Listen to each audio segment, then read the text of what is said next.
It's a big election night coming up tomorrow night with a special election in Ohio and primaries in Missouri, Washington, Kansas, and Michigan, where there's an interesting race for governor. One of the Democratic candidates is an internationally recognized public health scholar, an epidemiologist, and a Rhodes Scholar who would also be the first Muslim governor in the nation's history. Dr. Abdul El-Sayed is still polling significantly behind the frontrunner, Gretchen Whitmer. He's gotten a lot of support from the left, like from Alexandria Ocasio-Cortez, who campaigned for him last month, and Bernie Sanders, who campaigned for him in Michigan this weekend. Our own Tremaine Lee caught up with Abdul El-Sayed in Detroit yesterday to ask him about what he's running on. We often hear this idea of the working class voter, real Americans, and sometimes I think there's a silent white on that. We're talking about white working class, white America. But when you look at Detroit and communities all around here, this too is a real America. What do the people, the real Americans in this city and in this state, what do they want? The fact of the matter is that if you are a poor or working or even retired American, be you black, brown, or white, you're talking about the same issues, right? People don't have access to basic things like health care. And in this state in particular, we know viscerally the experience of losing a job and potentially losing your health care. That's something Michiganders, many of them, went through in 2008. People talking about the fact that they can't earn a living wage working 40 hours anymore because so many of our jobs get offshored or automated.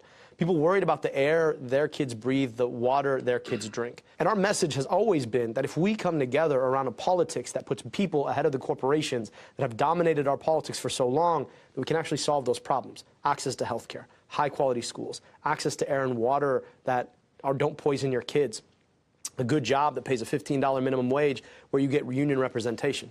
Those are the things that everybody deserves in our state. In this day and age, in the Trump administration, especially in this era, do you have to run further to the left as a pushback to what's happening? You know, I don't understand what's radical about making sure that people get access to health care when they get sick. I don't understand what's radical about saying that we shouldn't be asking our kids to suck from the smokestack of a big corporation.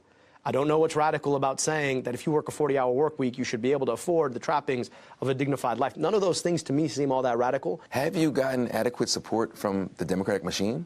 Have the old school Democrats said, you know what, we believe in your vision? I'll be honest with you, right? Unfortunately, over the past 10, 20 years, I think the Democratic Party has gotten complacent about how we win elections and, more importantly, about who we serve. We cannot continue to take money from the same corporations if we say that we're the party that works for the poor and working of our country. And we cannot continue to apologize for our message. We cannot continue to apologize when we say people deserve health care. People deserve access to a living standard of water or real public schools that dignify their brains. Those are not things that I'm interested in apologizing for. And working people know when you're telling them half-truths, right? When you're telling them you want to get half the way there. So we'll be covering the returns on that really interesting gubernatorial race and everything else right here tomorrow night, including the results from the fascinating and down-to-the-wire special election in Ohio's 12th district, where the Republican, who should really have this in the bag, is having a rough time of it. More on that race when we come back.